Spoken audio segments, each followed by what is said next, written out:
எங்கள் கஷ்டங்கள் எங்களோட என்றவள் மெட்டில்டாவை உற்று பார்த்தாள். படம் பிடிக்க உதவினா நீ எங்களுக்கு என்ன தருவே? கபூர் கேட்டாள். இந்தியில் அவள் பேசியது புரியாமல் மலங்க விழித்தாள் மெட்டில்டா. அமுதன் பர்ஸை திறந்து 2 100 ரூபாய் நோட்டுகளை எடுத்து நூபுரிடம் நீட்ட அவள் கண்கள் அகல விரிந்தன.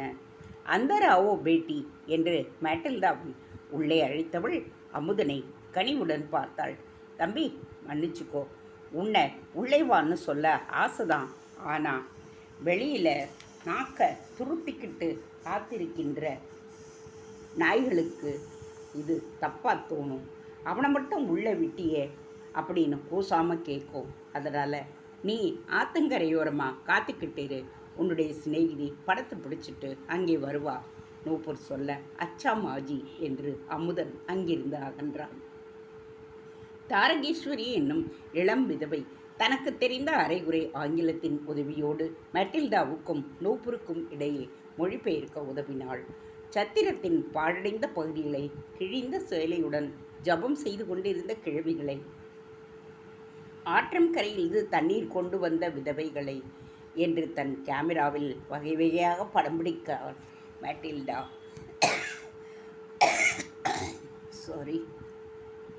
ஒரு மூதாட்டி சுமக்க முடியாமல் ஒரு தண்ணீர் பானையை சுமந்து வர அதை வாங்கி வர ஒரு பெண் ஓடோடி வந்தாள். இவ்வளவு சின்ன பெண்கள் இருக்கும் பொழுது ஏன் அந்த பாட்டியம்மாவை ஆற்றங்கரைக்கு அனுப்புறீங்க? வியப்புடன் கேட்டாள் மெட்டில்டா. பாட்டியம்மாவாக இருக்கிறதால தான் அவளை பற்றி நாங்கள் கவலைப்படாமல் இருக்கோம். சின்ன பொண்ணு தண்ணி எடுக்க போனால் அவள் திரும்பி வரமாட்டா. சத்திரத்தை சேர்ந்த 2 3 சின்ன பொண்ணுங்க தண்ணி எடுத்து வர போனாங்க. அவங்க திரும்பி வரவே இல்லை. நூபுர் தீட்டி சொல்ல மெட்டில்டா திகைத்தாள். உங்களுக்குன்னு பாதுகாப்பே கிடையாதா? பாதுகாப்பா? காஞ்சவன மாலா என்கின்ற பெண் சிரித்தாள். பாதுகாப்பு தர வேண்டிய எங்கள் அப்பா, அண்ணா, தம்பிகள் அவர்கள்தானே எங்களை இங்கே கொண்டு வந்து விட்டுவிட்டதோடு திரும்பி பார்க்காம இருக்கிறாங்க. அவங்கெல்லாம் தெருவில் போகிற நாய்களை எங்களை பாதுகாத்து கொள்வதற்காக நாங்கள் இங்கே இப்படி குழுமி இருக்கோம். இங்கே எல்லோருமே விதவைகள் தானா? இல்லை, எல்லோரும் விதவைகள் கிடையாது. அதோ இலை தைக்கின்றாளே, அவளுடைய பெயர் கீதாஞ்சலி. புருஷனே அவளை இங்கே கொண்டு வந்து விட்டு போய்விட்டான். நிறைய வரதட்சணையோட அவனுக்கு பெரிய இடத்திலிருந்து வேற பொண்ணு கிடைச்சிட்டா. அதோ அங்கே ஒரு சின்ன பொண்ணு பெருக்கிக்கிட்டே இருக்காள்ல, அவளுடைய பெயர் ரேஷ்மா. 70 வயசுக்காரனுக்கு அவளோட அப்பனே பணத்துக்காக அவளை கல்யாணம் பண்ணி வச்சான். கல்யாணம் ஆன அடுத்த மாதமே கிழவன் பரலோகம் போயிட்டான். இவ வேற நாதி இல்லாமல் இங்கே வந்து சேர்ந்துட்டா. ஹரே சாந்தினி, ஆவோ இதர் கிழவி கூப்பிட ஒரு 9 வயது சிறுமி ஓடி வந்தாள். அங்கு பேட்டி, எங்கள் எல்லோருடைய கதையை விட இவளுடைய கதைதான் பெரிய சோகம். இவளுக்கு கீழே 4 பொண்ணுங்க. இவ தான் மூத்த பொண்ணு. இவ வயசுக்கே இன்னும் வரவில்லை. ஆனால் இவளை போய் விதவைன்னு சொல்லி இங்கே கொண்டாந்து விட்டுட்டு போயிட்டாங்க. காரணம் என்ன தெரியுமா? வறுமைதான். ஒவ்வொரு பெண்ணை பற்றியும் நூபுர் கதையாக சொல்ல ஒன்று விடாமல் தன் கேமராவில் பதிவு செய்து கொண்டாள் மெட்டில்டா. தனக்கு வேண்டிய அளவுக்கு அந்த சத்திரத்தில் நிலவிய சோக சூழ்நிலையை படம் பிடித்து முடித்தவள் கேமராவை ஆஃப் செய்துவிட்டு நூபுரை நெருங்கி வந்தாள். ரொம்ப தேங்க்ஸ் ஆண்டி, நமஸ்தே என்று மெட்டில்டா புறப்பட ஆயத்தம் ஆனாள். கொஞ்சம் இருமா, நாங்கள் தினமும் என்ன சாப்பிட்றோன்னு நீ தெரிஞ்சிக்க வேணாமா? அதையும் படம் பிடிச்சிக்கோ. நூபுர் உள்புறம் திரும்பி ஜோதிபகன் என்று கூக்குரலிட்டாள். தட்டு நிறைய ரொட்டிகளுடன் ஒரு கிண்ணத்தில் சிறிது வெள்ளத்துடனும் அங்கே ஒரு பெண் தோன்றினாள். எல்லோருக்கும் ரொட்டி கொடுக்கிறதற்கு முன்பு நம்ம விருந்தாளிக்கு ரொட்டி கொடு. நூபுர் உத்தரவிட அந்த பெண் ஒரு சிறு இலை 2 ரொட்டிகளை வைத்து அதன் மையத்தில் வெல்லத்தை வைத்தாள். தன்னை சாரி தன்னை சிநேகத்துடன் பார்த்து சிரித்த அந்த பெண்ணை நோக்கிய மேட்டில்டாவின் புன்னகை அப்படியே உறைந்து நின்றுவிட்டது. இந்த முகம், அதே முகம், தன்னுடைய தாத்தா ரோபர்ட் சீமரின் சுயசரிதையில் வெட்கத்துடன் சிரித்தபடி நின்ற அந்த ஜோஸ்னாவின் முகம்தான். தன் உயிரை காப்பாற்றிய ஒப்பற்ற பெண்மணி என்று ரோபர்ட் சீமரால் போற்றப்பட்டு அவருடைய மனைவி ஜேன் சீமரால் நெக்லஸ் அன்பளிப்பாக அளிக்கப்பட்டிருந்த பொழுது ஜொலித்து நின்ற அதே முகம்தான். அதே வசீகர சிரிப்புடன் ரொட்டிகளை நீட்டியபடி அங்கு நின்று கொண்டிருந்தது. இவள்தான் ஆற்றங்கரையோரின் காத்திருக்கும் புரொஃபஸர் அமுதனின் அம்மா. கேட்டுவிடலாமா? இல்லை, இவள் வேறு யாராவதாக இருந்து விட்டால் நாங்கள் அன்றாடம் அனுபவிக்கும் தண்டனையை எங்களுடன் சேர்ந்து நீங்களும் அனுபவிக்கப் போகிறீர்கள். பாவம், ஜோதி இந்தியில் சொல்ல சத்திரமே சிரிப்பொலியில் அதிர்ந்தது. நீங்கள்தான் ஜோத்ஸ்னாவா? கேட்டு விடுவது என்கின்ற எண்ணத்துடன் நாக்கை அவள் எழும்ப அதே சமயத்தில் வீல் என்னும் அலறல் ஒளி எழுந்தது. கியா ஹுவா? நூபுர் அதிர்ந்தாள். பார்வதியை தேள் கொட்டெடுத்து அலறியபடியே ஒரு பெண் அங்கு ஓடி வந்தாள். அடுத்த கணம் ஜோதி பெகன் சமையல் அறைக்குள் ஓடிவிட்டாள். தேள் கடிக்கப்பட்ட அந்த பார்வதியை இருவர் தூக்கி கூடத்தில் கிடத்த சமையல் அறையிலிருந்து வெளிப்பட்டாள் ஜோதி. அவளுடைய கையில் ஊசியும் ஒரு கிண்ணத்தில் நீரும் இருந்தன. மட்டில்டா பரபரப்புடன் அவள் அருகே சென்று நின்றாள். கீழே கிடந்த பார்வதியின் கால் கட்டை விரலில் தேள் கொட்டியிருந்த இடத்தில் ஊசியை வைத்து மந்திரிக்கத் தொடங்கினாள். ஓம் அறிவுற்ற சக்தி, விஷம் கண்ட கண்ட, விஷம் துண்ட துண்ட, விஷம் நாச நாச, அற்றதே விஷம், பெற்றதே சுகம். ஜோதி பெகன் மந்திரிக்க மட்டில்டா பிரமிப்புடன் அவளையே பார்த்து கொண்டிருந்தாள். பார்வதியின் வலி குறைந்தது.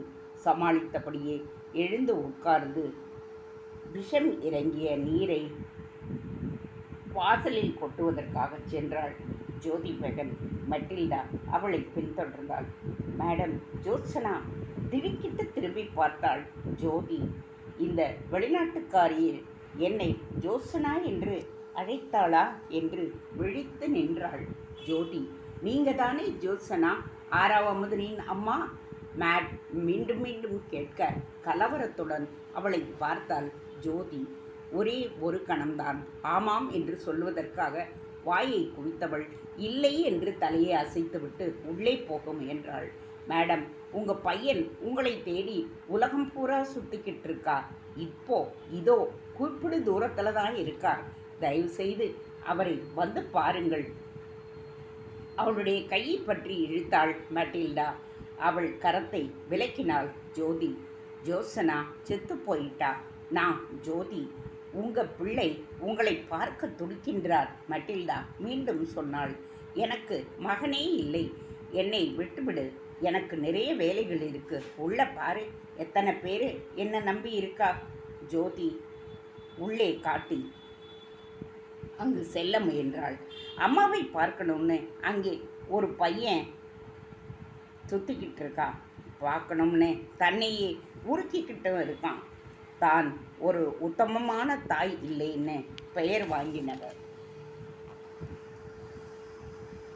தன் அம்மா ஒரு உத்தமின்னு உலகத்துக்கு அவர் நிரூபிச்சிருக்கிறார். உங்கள் பையன் ஒரு காரியத்துக்கு நன்றி சொல்ல உணர்ச்சியோடு நீங்கள் உள்ள பிள்ளையை பார்க்க ஓடி வரணும் என்று மட்டில்டா சொன்னாள்.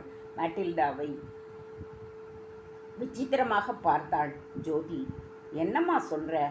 நான் யாருன்னு தெரியுமா? நீங்கள் பாம்பு விஷத்தை இறக்கி உயிரை காப்பாற்றிய ரோபர்ட் சீமரோட பேத்தி. என்னுடைய தாத்தாவோட வாழ்க்கை சரித்திரத்தில் தன் உயிரை காப்பாற்றின உங்களை பாராட்டி எழுதியிருக்கார். அதை படித்த உங்கள் பிள்ளை அந்த புத்தகத்தையே ஆதாரமாக வச்சு ட்ரிப்ளிகேனிலே இருக்கின்ற உங்கள் குடும்பத்துக்கு உண்மையை புரிய வச்சிட்டார். அவர்தான் அமுதன். ஜோத்சனா உடைந்து போனாள். கண்களில் கண்ணீர் வழிய மெட்டில்டாவின் கையை இறுக பற்றி கொண்டாள். நிஜமாகவா? உன் தாத்தா உண்மையை எழுதியிருக்கின்றாரா? அவருக்கு கோடி கோடி புண்ணியம். தன் பையிலிருந்து ரோபர்ட் சிமரின் புத்தகத்தை பிரித்து அதில் அவளுடைய தாத்தா எழுதியிருந்த குறிப்புகளை படித்து காட்டினாள்.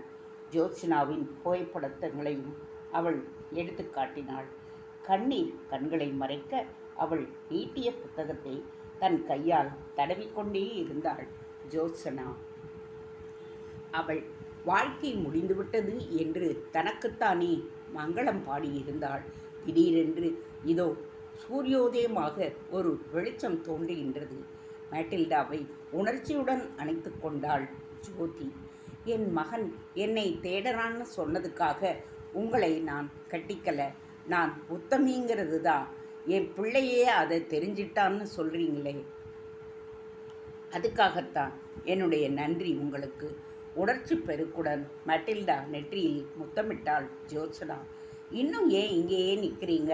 வாங்க எங்களோட என்றபடியே ஜோத்ஸ்னாவை இழுத்து கொண்டு மற்றொரு கையில் தன் கேமரா பையுடன் ஆற்றம் கரைக்கு விரைந்தாள் மேட்டில்டா.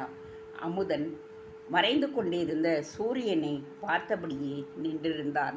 சில பிராமணர்கள் ஆற்றில் நின்றபடியே சந்தியாவந்தனம் செய்து கொண்டிருந்தனர். அமுதனும் ஆற்றில் இறங்கி முழங்கால் வரை நீரில் மறைய நின்று கொண்டிருந்தான். தன்னுடைய பேண்ட் நனைவதை கூட அவன் பொருட்படுத்தவில்லை. 108 முறை காயத்ரி மந்திரத்தை ஜபித்து சூரியனை நோக்கினான். சூரியனே, ஜோத்ஸ்னாங்கின்ற உன்னுடைய ஓவியம்தான் தன்னை பெயராக வைத்து கொண்டிருக்கின்றாள். என்னுடைய அம்மா, அவள் எங்கே இருக்கான்னு எனக்கு தெரியாது.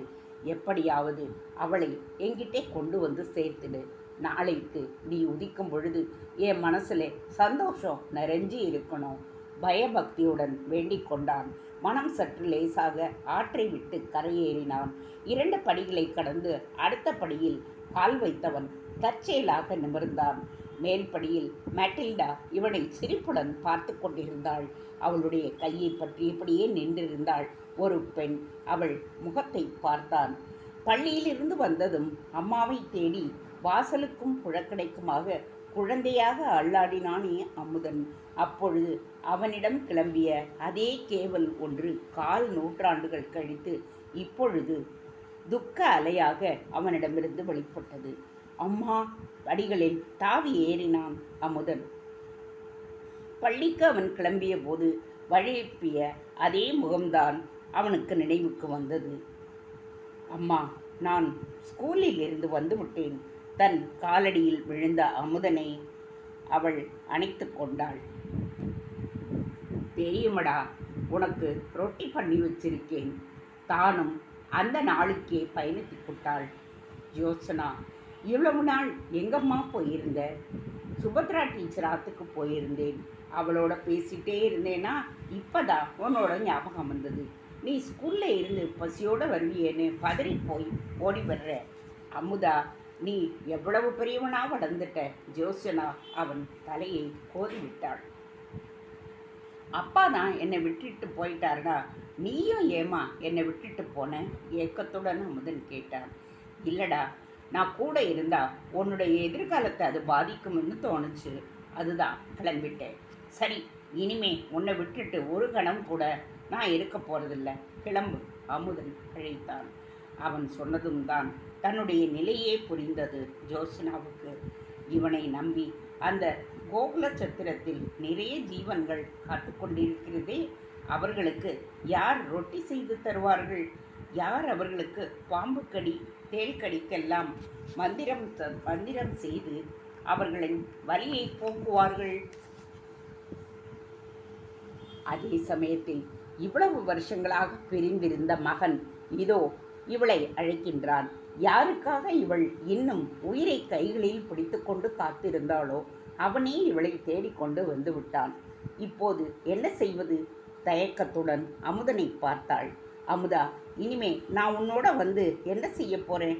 இனிமே நான் உத்தமின்னு யாருக்கு போய் நிரூபிக்கணும்? போதுமடா, நான் கோகுல சத்திரத்திலேயே இவாளுக்கு ஒத்தாசை பண்ணிக்கிட்டு இருந்துடுறேன். நீ யாரையாவது கல்யாணம் பண்ணிட்டு சௌக்கியமாக இரு. எப்பயாவது என்னை பார்க்கணும் போல இருந்தா இங்கே வா. இனிமே நான் அங்கே எதுக்கு வரணும்? உங்களுக்கு எல்லாருக்கும் பாரமா? ஜோஸ்னா சொன்னாள். ஏன், ஆபத்தில் இருக்கிற உன் புருஷனை அந்த யட்சினிக்கிட்டே இருந்து நீ காப்பாற்ற வேண்டுமா?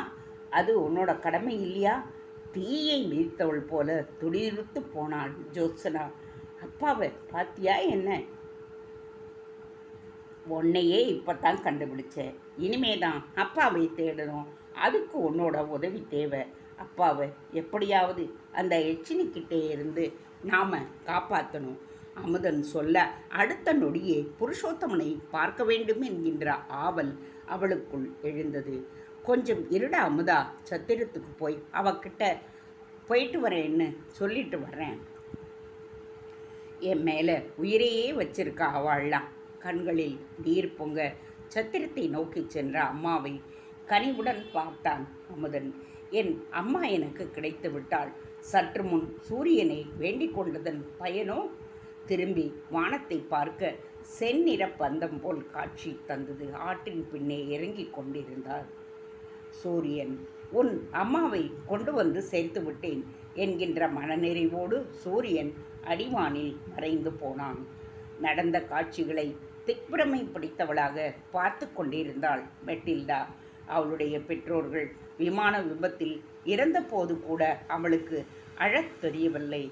ஆனால் சற்று முன் அவள் கண்ட அம்மா பிள்ளையின் பாசம் மிகு சந்திப்பை பார்த்தவுடன் அவளுக்கு அழ வேண்டும் போல் இருந்தது. ஆனால் உணர்ச்சிகளை வெளிக்காட்டக்கூடாத ஒரு மேலை நாட்டு மேட்டுக்குடியில் அவள் பிறந்திருந்ததனாலோ என்னவோ கலங்கிய கண்களுடன் அமைதியாகவே நின்று கொண்டிருந்தாள். அமுதன் நன்றியுடன் அவளுடைய கைகளை பற்றி கொண்டான். மேட், இந்த உதவியை நான் என்றைக்குமே மறக்க மாட்டேன். You have kept your word. என் அம்மாவை நீ கண்டுபிடிச்சு கொடுத்துட்ட. அவதனி கண்கள் பணிக்க கூறினான்.